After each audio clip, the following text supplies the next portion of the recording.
One के जंगल में रहने वाला बंटी कबूतर आज अपनी बेटी टुनटुनी के साथ शहर के जंगल जा रहा था। तभी वो अपनी पत्नी टिकुलिया से कहता है, अरे टिकुलिया, तू इतनी चिंता क्यों करती है? तू चिंता मत कर, हम और टुनटुनी बिटिया शहर के जंगल जा रहे हैं। वहीं कोई काम धंधा करूँगा और तुझे पैसे भेजूंगा। टुनटुनी बिटिया अगर मेरे साथ रहेगी तो मुझे रोटी पानी की बिल्कुल भी चिंता नहीं होगी, क्योंकि इसे रोटी बनाना बहुत अच्छी तरीका से आता है। इसीलिए कह रहा हूँ, तू हम दोनों की बिल्कुल भी चिंता मत करना। मैं अपनी बिटिया टुनटुनी का दाखिला भी शहर के किसी अच्छे स्कूल में करा दूंगा।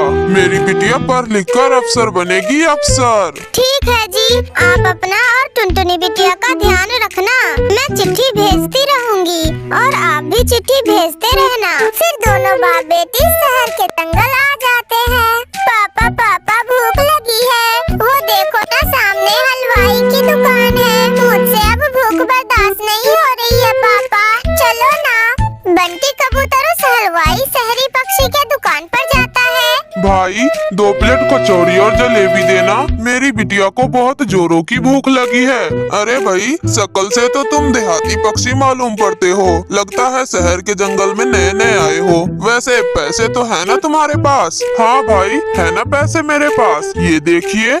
अरे अरे, मेरी पोटली कहाँ गई? अरे ये क्या हो गया?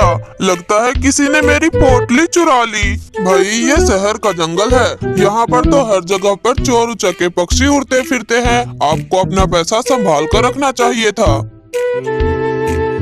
मगर पापा, अब तो बहुत तेज भूख लगी है, अब हम क्या खाएंगे? हाँ बिटिया, यही तो मैं भी सोच रहा हूँ, क्या करूँ? हलवाई भैया से पूछ लेता हूँ, अगर कहीं वो मुझे उधार जलेबी कचौड़ी दे दे तो।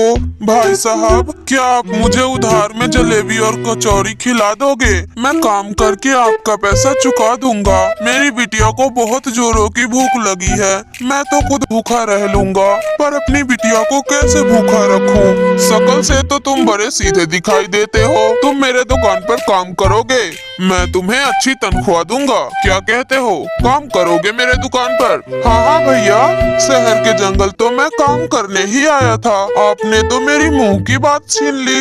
मैं आपके दुकान में काम करूंगा, मगर भाई साहब मुझे कचौड़ियाँ बनाना नहीं आता, क्या आप मुझे सिखा दोगे? फिर मैं आपका काम बहुत ईमानदारी से कर दूंगा। अच्छा ठीक है, आ जाना कल से। ऐसे ही दिन गुजरने लगा और बंटी कबूतर उस शहरी पक्षी हलवाई के दुकान पर काम करने लगा। एक दिन वो हलवाई शहरी पक्षी बंटी कबूतर से कहता है, अरे बंटी भाई, आज मेरा मन कुछ चटपटा खाने का हो रहा है, तो तू ऐसा कर, यहाँ से थोड़ी दूर पर एक पक्षी पानी पूरी का ठेला लगाता है, तू वहाँ से पानी पूरी लेकर आ। ठंड में चटपटी पानी पूरी खाने का मजा ही कुछ और है। वहीं पर बैठी बंटी कबूतर की बेटी टुनटुनी चिड़िया ये सब बातें सुन रही होती है और तभी वो उनसे कहती है, अंकल जी, पानी पूरी तो मुझे भी अच्छी लगती है और मैं तो पानी पूरी बनाना भी जानती हूँ, मगर मेरे पापा के पास इतने पैसे नहीं है जो मैं पानी पूरी का ठेला लगा सकूँ। हाँ भाई साहब, मेरे पास इतने पैसे नहीं है जो मैं अपनी बिटिया को पानी पूरी का ठेला लगा कर दे सकूं। अच्छा ऐसी बात है तो फिर तो एक दिन मुझे भी अपने हाथों की बनी पानी पूरी खिला।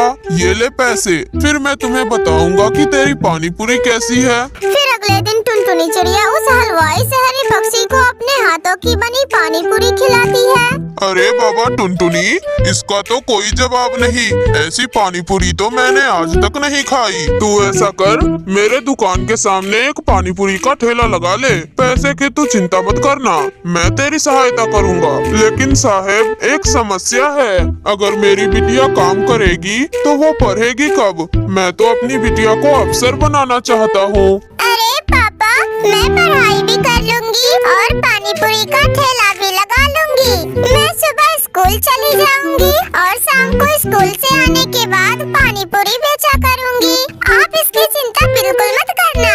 ठीक है बिटिया, जैसी तेरी मर्जी, मगर मेरे लायक कोई काम हो तो मुझे जरूर बता देना।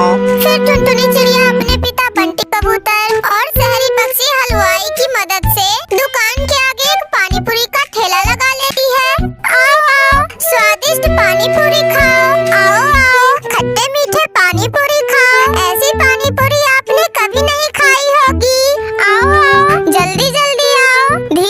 पानी पूरी खाने वाले पक्षियों की भीड़ लग जाती है। फिर बंटी कबूतर अपनी बेटी टुनटुनी चिड़िया के साथ मिलकर पानी पूरी बेचने लगा। कुछ दिनों के बाद टिकुलिया भी वहाँ आ जाती है और फिर टुनटुनी चिड़िया का वो परिवार खुशी खुशी साथ में रहने लगा।